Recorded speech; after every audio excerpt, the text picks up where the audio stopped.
right, everyone, welcome back into the garage area for the second episode of the week that I don't think we were really planning on doing originally, but I felt like we had some more to talk about from the Daytona 500.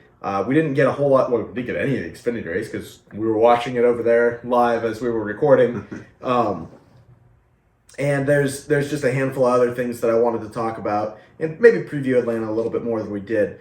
I still feel the same way about the Daytona 500 even being removed from it as far as we are now. I still thought it was a good race. I know that, we both listen to NASCAR podcasts a lot, from Dirty Mo Media especially. In fact, I'd say that's exclusively who I listen to now that the teardown's over there. That being said, I don't feel like their opinions necessarily swayed mine. I know that the spotters talked a lot about how the draft was very slow with a fuel-saving mode and everything that they went through. And I don't necessarily disagree that, look, maybe we could make some package tweaks or some structure of the race tweaks, like Dale suggested with where the stages fall, or add an extra stage or whatever the case is. I really don't have a problem with another stage in the Daytona 500. You have an extra stage in the Coke 600. I'm not opposed to that. I think that earning more points in crown jewel races is okay. I don't have an issue with something like that. But I didn't. My other side of this is I don't really care if they're running conservatively and they're 3 wide for at least part of the stage, and not the way that they were with 50 to go all the time, because you were just waiting for that wreck to happen. Like, that wreck was happening for 40 laps. And I don't want to sit there and watch a 500-mile race when my driver crashed out on lap 17. And because at places like that, that's going to happen. Yeah. If they race as hard as they did with 50 to go right from the get-go, I don't see that going well for a lot of people's favorite driver, and then lose interest in that race. The anticipation kept building in the 500 that we watched the other night quite a bit throughout the day, in my opinion. So I was not at all disappointed at that race in any way. And yeah, like I just said, there could be some package tweaks, but I don't think that it's anything major as far as being entertaining from a fan's perspective. What do you think? I see your point. I see any package they have, there's lulls in the race where they're just following each other around. I mean, I remember days at Talladega where they just line up single wide or single line, run the top of the track just to pass the time away, I guess. And my biggest thing is actually the racing part of it. Because I mean, coming to the end, of course, that's when they're racing the hardest. Is just, I feel like I like how Denny talked about it. Although I like the 500 and how they did race at the end, it just the fuel saving part of it. He talked about because the cars have so much drag. It takes more horsepower to be the leader to drive through, even, and everyone else stays behind them. And you can see how far these cars leapfrog each other. Just a few seconds of gas they're gonna have to put in because they save so much.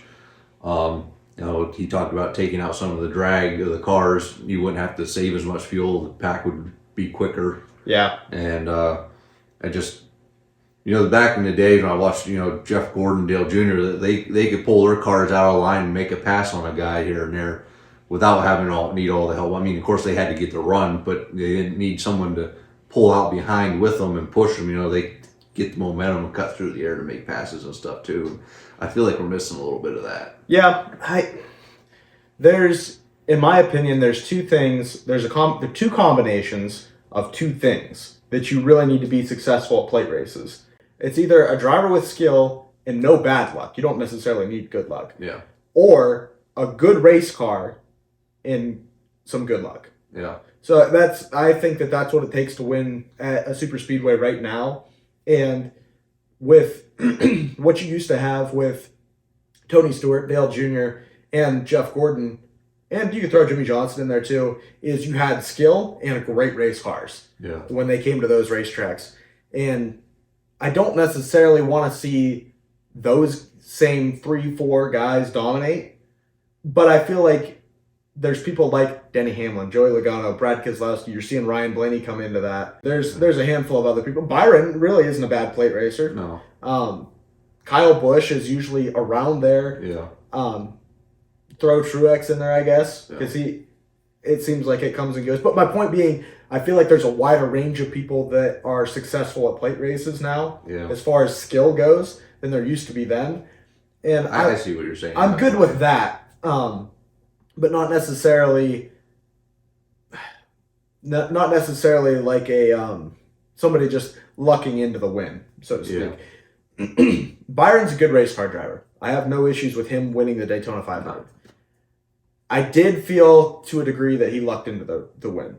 Oh, yeah. I mean, and that I don't want to say it diminishes the accomplishment, because he won a Daytona 500 and he put himself in position to be there.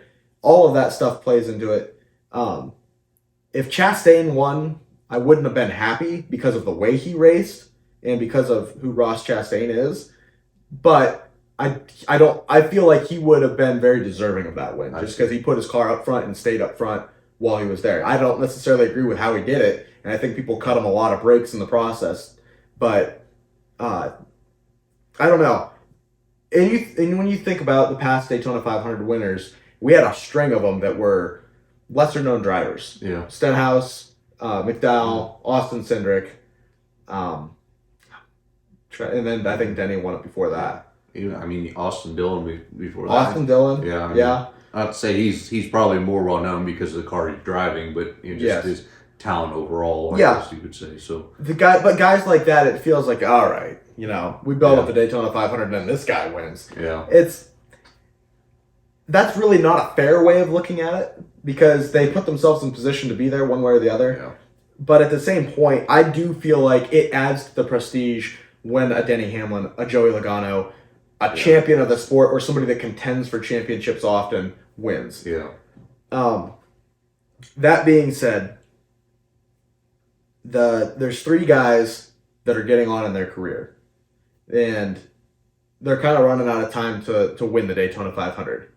And that is Brad Keselowski, Kyle Busch, and Martin Truex Jr. Do you think that there's an opportunity? I mean, there's always an opportunity. Do you think that there's a realistic expectation that at least one of these guys is going to win a Daytona 500 before their career is over? I'm curious to win the 19. Truex, he was contemplating retiring at the end of last year, so I don't know how much more he's got. Like I said, it's just such random whether they're in a wreck or not anymore to really predict anything. I mean, they all have the talent to do it. But I would say if Brad Keselowski was still at Penske, I would feel better about his chances. I see. Not necessarily because I don't think that the RFK cars put together enough of a race for him to be in position to win, but I feel like Team Penske works well together to keep their cars up front in those races, that I would feel more confident in him having a shot at it.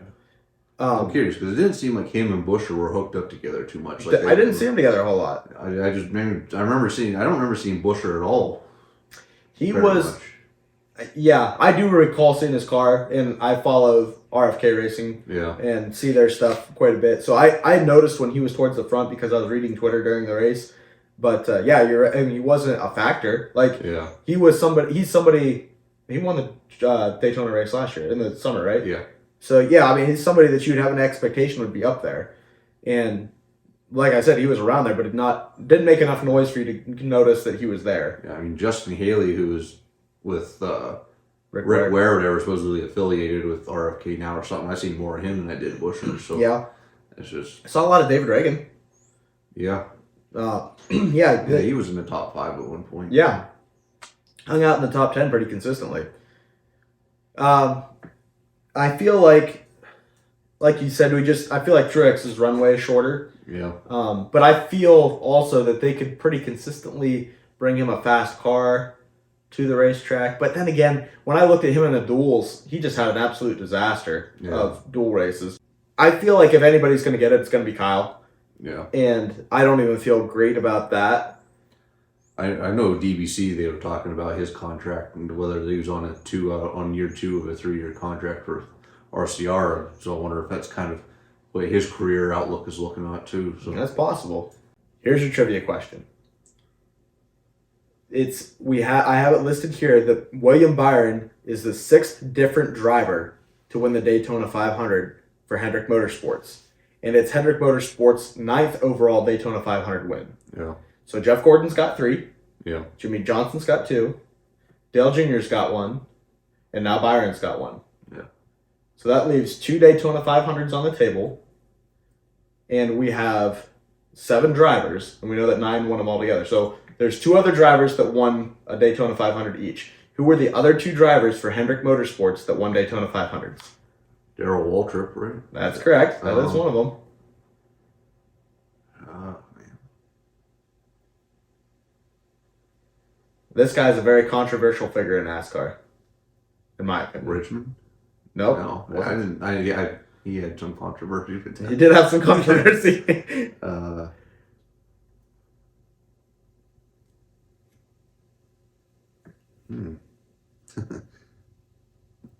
Bodine.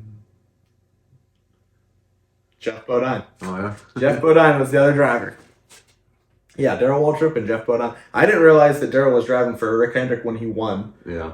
I knew it was a 17 Tide car, but I guess I, for some reason, associated that with Junior Johnson and not Rick Hendrick. Yeah. But yeah, Jeff Bodine was the other driver to win it, and I think that was, I can't remember when Darrell won his, if it was 89. Both of them were in the 80s, yeah. I do believe, when they won those races. Do you have a trivia question for me? Yeah, it was which driver had the longest winless streak to start his career, and it ended in a 500? Michael Waltrip. Okay. That'd be the first person that comes to mind, because he got his first win in the Daytona 500. And he'd been around since the late 80s. I don't know if I was going to add the 500 part, if that would have stumped you or not. Yeah. One thing I wanted to ask you about, I've watched the end of the race several times, the big wreck with 9 to go, and then the final wreck coming to the white flag. In the big wreck with 9 to go, have you watched that several times since then also? I watched it again when you sent me some notes and stuff. Okay. Just to get a better look at it. Did you see Bowman's interview where he was like, yeah, I think it started up in the third lane or something? Yeah. It's like, what are you talking about? You caused the wreck. Yeah. Are you still in agreement that Alex Bowman caused that wreck? Yeah. And you can say whatever, he was put into a bad spot or whatever. I didn't really see anything that made me feel that way. I mean, everybody's pushing everybody. Yeah. I mean, it's not like I'm going to wreck this guy. Yeah. I really feel like he just was pushing. He got Byron off center. Yeah. But this is my question. Do you think that he would have wrecked William Byron if Brad Keselowski had not been there to catch him? Because it feels like Byron got knocked sideways into the 6, which straightened Byron out, and the 6 went across the racetrack. I felt like the 24 was in a straight line corrected in that direction, and I feel like he just kind of went to the bottom of the track where the 6 was. I think, because it just looked like he kind of had it saved, but the momentum of him going down the track or whatever was what put him into the 6. It could have been. That's kind of how I saw it. I feel like if the 6 wasn't there, they just straightened up and kept going. I feel like at the very least, if he kept it straight, that he was probably going to the back without any momentum. Well, yeah. I mean, maybe. I think that basically, my point to this is I'm pretty sure that Brad Keselowski won him the Daytona 500, one way or the other. Yeah. Either by keeping him straight or keeping him from wrecking altogether. Yeah. I think that the 6 car is literally the guy that has won the 24 car of the race. Technically, I guess you could say that if you want to go with the coming to the white flag wreck, I'd say AJ Allmendinger won in the race. Corey LaJoie, I think, is unfairly getting a lot of blame. I was going to say the same thing. Everybody's talking Corey LaJoie, and I'm like, well, that 16 was pushing him into the 2 car. Yeah. So I mean, and then I saw Cindric's interview and Corey LaJoie both talking about, we're not even friends. It's like, yeah, it's super speedway racing. I understand that they're mad at the end of the thing, but it looked to me from the replay, and I watched it 1,000 times. It looked to me like the 16 was shoving the 7 so hard that it literally squirreled up the 2 at the same time that the 1 was coming across the racetrack. Had the 1 not been coming down the racetrack, they may have saved it. Had the 1 not come down the racetrack, he might have hooked the 2 in front of the whole field. Yeah, they were pushing really hard, and the 2 was way out of shape when they. Yeah. I don't know. I think you were going to see a yellow before you got back to the checkered flag anyway, no matter what at that point. Oh, there was one wreck in the Xfinity race. I think the 16 Allmendinger was pushing somebody too. I saw that. Yeah, so. Let's talk about the finish a little bit since we brought up that wreck. A lot of controversy about when the yellow light came on, who was actually ahead. What do you have any thoughts on this? I did see a picture Bob Hawkers posted that Yep. showed the 24 ahead. Even Alex Bowman says I'm pretty sure the 24 was ahead at the time. So, I mean, it's amazing what different camera angles people see and stuff when the timing, because NASCAR, they described it on DVC, or they assumed the same thing. I'm assuming, I guess, as soon as they hit the button and all of their cameras and stuff are synced to that button and stuff like that is when it froze. I mean, how long it takes for that split second for that light to come on or something, that's kind of, I don't know how long it is. And it shouldn't really be that long, I wouldn't think, but Yeah. I mean, I know they flash, so maybe it was in the middle of a flash or something before the actual light come on or something. Could be. So, I mean, Alex Bowman even thought he was second when it happened, so I don't think it should be that much of a controversy. So you don't feel that there's any reason to think that NASCAR did anything deliberate here, or that there's any reason to think that Bowman won that race? Yeah. Okay. Yeah. I'm in that same boat. I immediately accepted that Byron won because I wanted to see him win over Bowman. Yeah. I wasn't like, last year there was a wreck after they took the white flag also, and Logano was on the high side and Stenhouse was on the bottom, and I was like, you better prove it to me that Stenhouse was ahead of Joey when that yellow flag came out, and I was really disappointed over that. Not because I thought that there was anything malicious there, just because Joey wasn't ahead, but after looking at it, yeah, it was close. Yeah. But it doesn't. There's nothing there that makes me go, boy, I think that's. I'm not sure they got it right. Yeah. No, I don't understand why they'd rig it one way or the other. No, I mean, a Hendrick car was going to win either way. That was what the script definitely said to do. The only thing that William Byron had going for him was the number and the year matching up with that. So the conspiracy theories are probably true that direction, but nothing else. No, honestly, I'm disappointed in how that race ended. Even as a Hendrick fan, I wish it seemed anticlimactic. Anticlimactic. That was the word you used when we watched it. As soon as that happened, you said that was anticlimactic, and I was like, no, that's good. You're right. Yeah. I don't love the way that it ended, but I don't think NASCAR did anything wrong. No. They had to throw the yellow flag because the cars were coming back up across the racetrack. If you want, I thought about this too, because refresh my memory. This did happen at one point where there was a mark on the backstretch that you raced to, right? Yeah, I'm trying. It was the overtime line, I think they called it. Okay, I knew that there was a line there somewhere. No, I think that was after an overtime restart. Okay. So after an overtime restart, once they got past that line, race was official. I gotcha. Yeah, I think that's what it was. That would make the most sense. So I thought about something like that, whether that would be beneficial to, if there's a wreck on the front stretch, we're not going to make you come back through and race through the carnage, but we're going to put the start-finish line basically on the backstretch then, first guy there, and that would be kind of a happy medium. But the more that I thought about that is, if this wreck happens at the front of the field, like this one that we saw, that you got cars that are coming into the tri-oval that need to slow down for this, and you're putting drivers in jeopardy there with some of the hard hits that we've seen. So I don't know what else you could do differently. I don't like seeing the race finish like that. I don't think that you can say, well, on the white flag lap, we're still going to re-rack them and go again. Yeah. I don't like that either. I mean, they're just going to keep wrecking after that, too. I mean, it's... So, basically what I'm saying is I'm a NASCAR fan and I'm unhappy and I don't have any solution to the problems.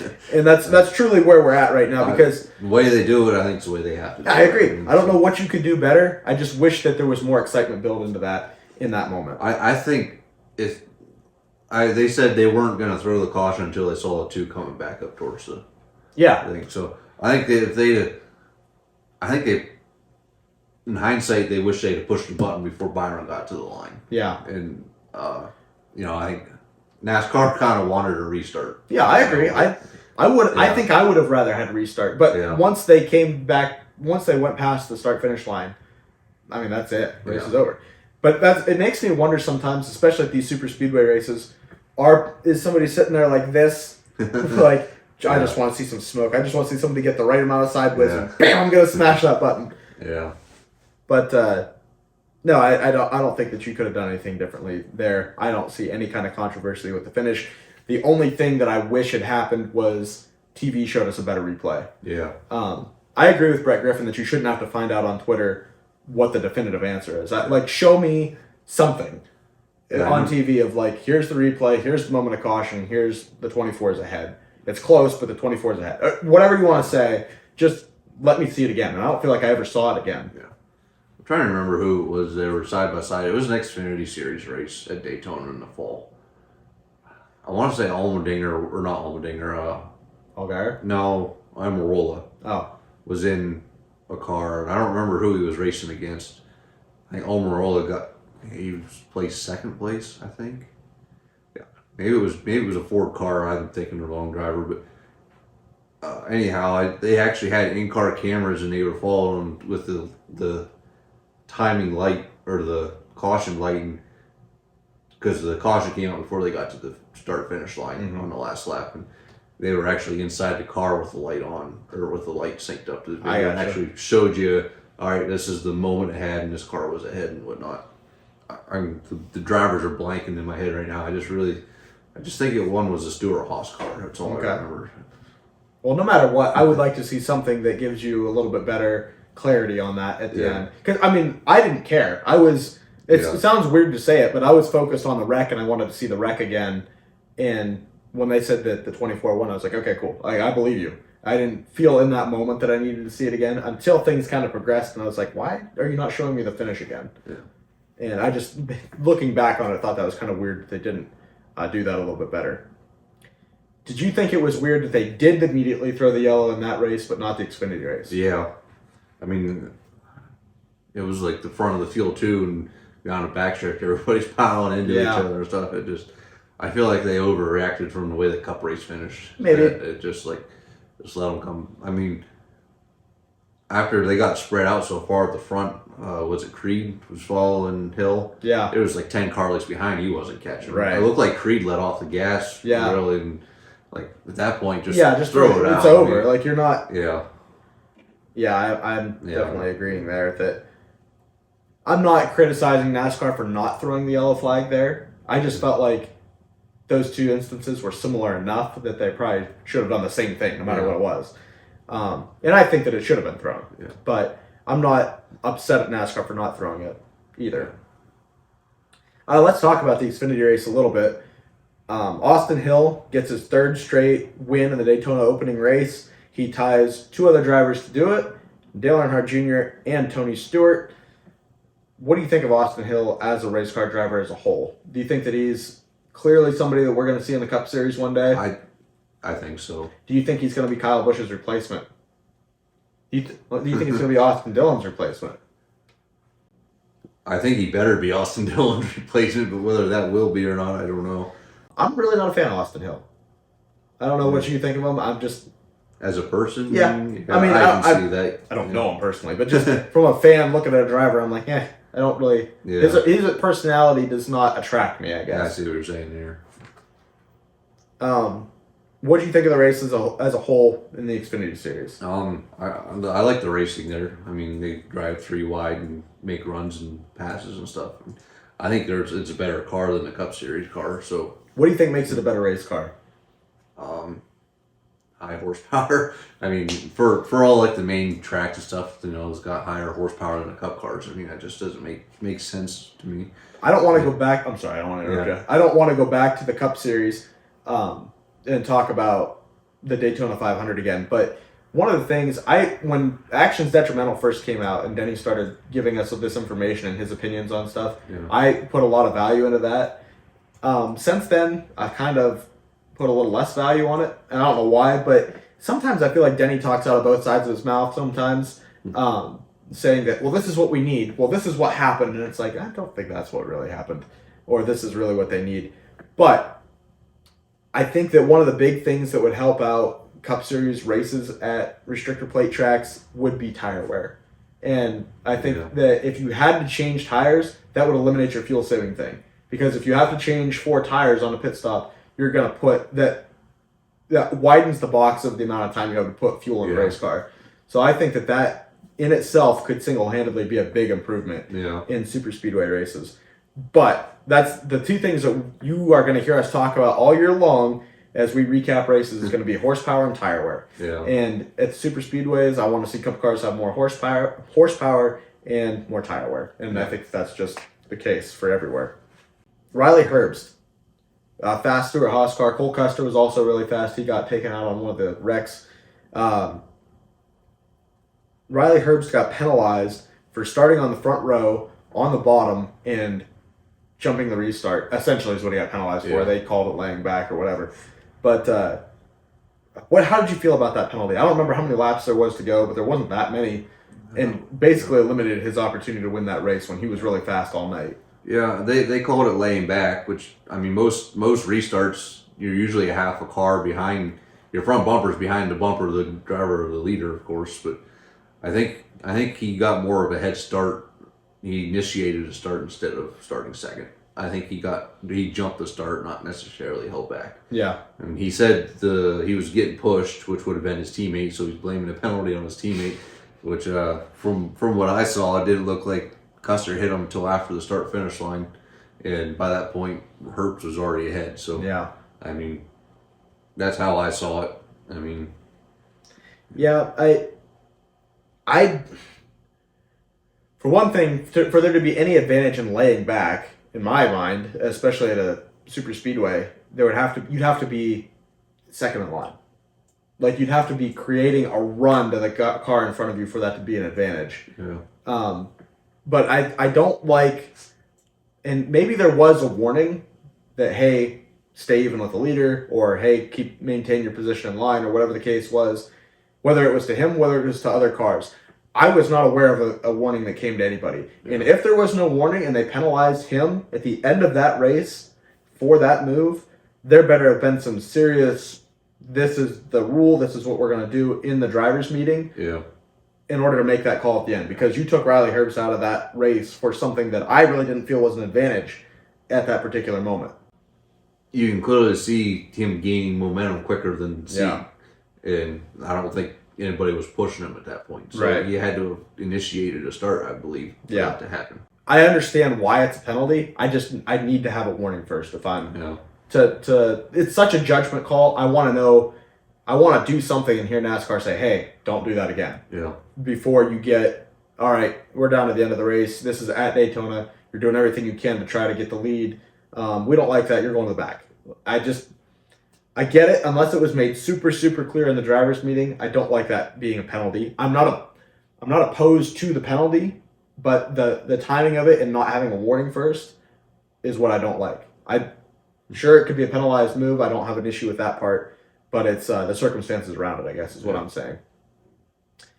Anything else that you wanted to talk about from the Xfinity race? I don't think I thought having Andy Petrie in the booth kind of brought back a little bit of nostalgia a little bit. That was kind of interesting. And then him talking about Sheldon Creed and Austin Hill, that was interesting. Yeah. At one point, he almost talked like he was pretty confident that Creed was going to wreck Hill.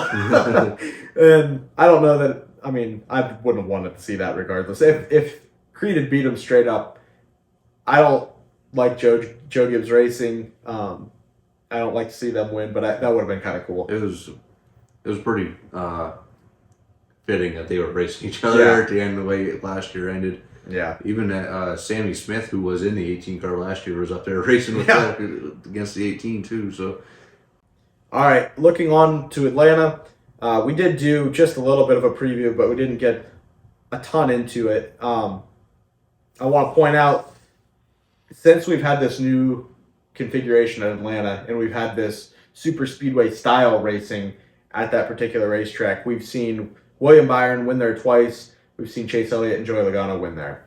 I know that we already gave our predictions. Who'd you end up picking for Atlanta? Logano. Yeah, that's right.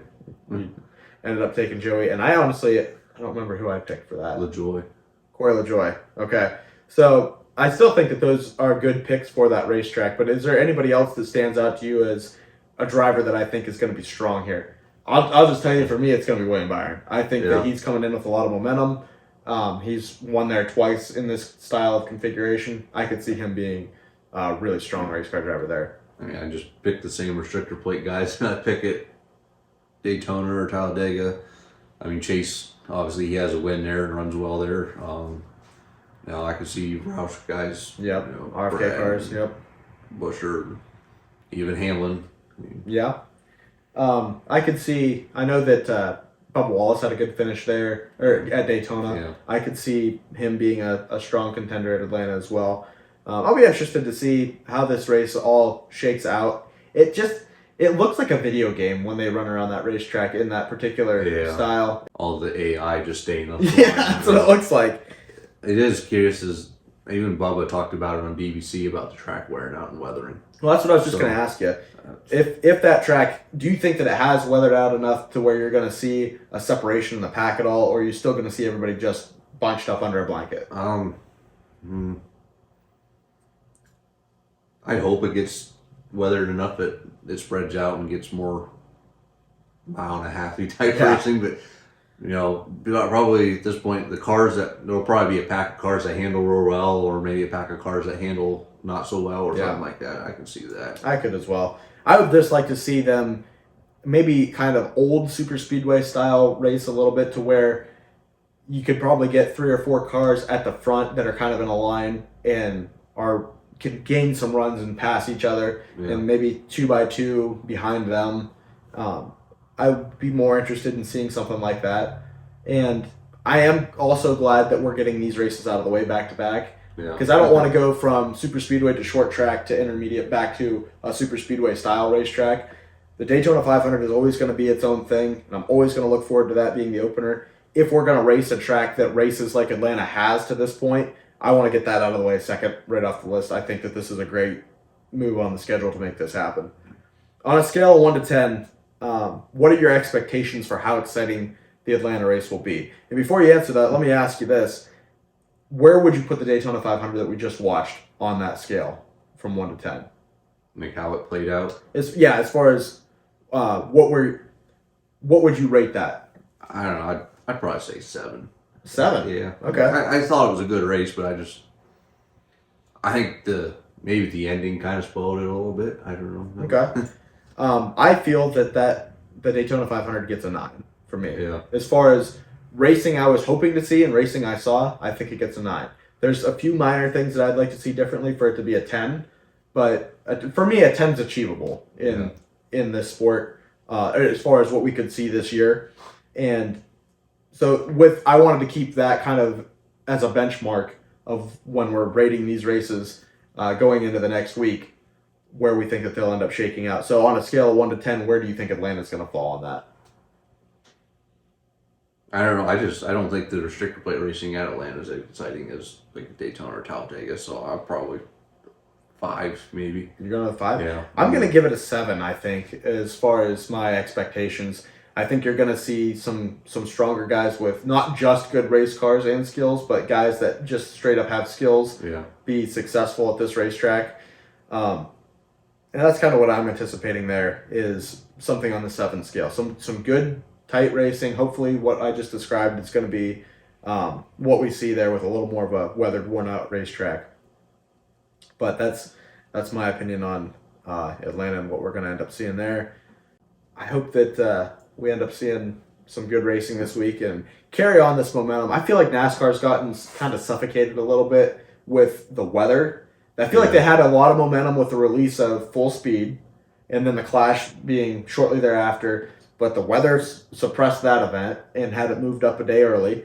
And then the 500, you have some decent racing over the weekend between all the series. There was a lot of action in all the series, whether you like the truck race, Wreckfest, and ARCA race stuff or not. But it would have been nice if that flowed through the way that it was supposed to. I do like the Daytona 500 ending at night. Yeah. But I wish it had started in the daytime and faded tonight. If I were setting that in a perfect world. But I do wish that they didn't have to contend with so much weather and drama around the actual scheduling of the event. And I feel like we would be able to pick up a little more momentum into Atlanta, because I feel like there's not a lot to hype up the second week of the season. Yeah. Like, I feel the Full Speed documentary was good. You went into the Clash. You were going to go into the 500. All of that would have been positive, and then you end up with coming into Atlanta after all the stuff that took place here. So hopefully that doesn't stifle their momentum too much, and they're able to propel into the season with some of these new fans that are potentially interested in the sport. Hopefully people will watch us and at least be entertained, if nothing else. Yeah. We'll talk to everybody again after Atlanta and hope that it's as good a race as we saw in the 500.